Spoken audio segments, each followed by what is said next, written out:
রীতি অনুযায়ী ৩ মাস পর পর খোলা হয় কিশোরগঞ্জের ঐতিহাসিক পাগলা মসজিদের দানবাক্স। তবে এবার দানবাক্স খোলা হয়েছে ৩ মাস ২৭ দিন পর, আর এতে মিলেছে ২৮ বস্তা টাকা। নগদ অর্থ ছাড়াও স্বর্ণালংকার আর বিদেশি মুদ্রা পাওয়া গেছে। টাকা গণনার কাজে অংশ নিয়েছেন প্রায় ২ শতাধিক মানুষ।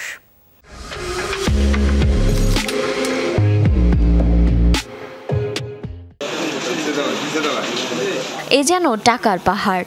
প্রায় ৪ মাস পর একে একে খোলা হলো কিশোরগঞ্জের ঐতিহ্যবাহী পাগলা মসজিদের ৯টি দানবাক্স। ২৮ বস্তা নগদ টাকা সহ মিলেছে স্বর্ণালংকার ও বিদেশি মুদ্রা। এর পাশাপাশি ছিল মনোবাসনা পূরণের অসংখ্য চিঠি।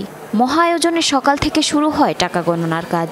অংশ নেয় মসজিদ, মাদ্রাসা, এতিমখানার শিক্ষক শিক্ষার্থী সহ ব্যাংকের ২ শতাধিক কর্মকর্তা কর্মচারী। বাচ্চার মানত করছিলাম, এটা ফল পাইছি, তো এটা দিয়ে গেলাম। আর এখানে নামাজ পড়ে গেলাম, এখানে পরিবেশটা অনেক ভালো লাগছে। পরিবারের জন্য মানত করছিলাম, সেটা ফল পাইছি, তার জন্য এখানে আমরা মানত দিতে আসছি। পাগলা মসজিদে নাকি যার নিয়ত করে তার নাকি ফলে, তার জন্য আম্মু অনেক দিন ধরে ইচ্ছা করতেছিল। আমার পরিবারের সকলের সুস্বাস্থ্য কামনা এবং আমাদের সকল মনের ইচ্ছা পূরণ করার জন্য আমরা এখানে ইবাদত করতে এসেছি। সার্বিক নিরাপত্তায় কাজ করছে আইন শৃঙ্খলা বাহিনীর সদস্য সহ প্রশাসনের কর্মকর্তারা।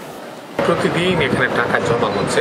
এই টাকাগুলি জমার পর এখানে যাতে নিরাপদ থাকে, এটার জন্য আমাদের একটা প্ল্যান থাকে, এটা সবসময় কার্যকর থাকে। দানবাক্সের বিপুল পরিমাণে অর্থ ব্যয় হবে আন্তর্জাতিক মানের ইসলামিক কমপ্লেক্স তৈরিতে, যেখানে ৩০,০০০ মানুষ একসাথে নামাজ আদায় করতে পারবে বলে জানান জেলা প্রশাসক।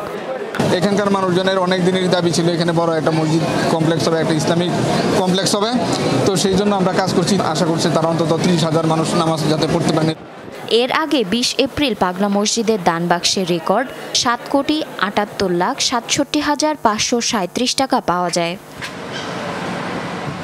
জারিন অর্নি, যমুনা নিউজ।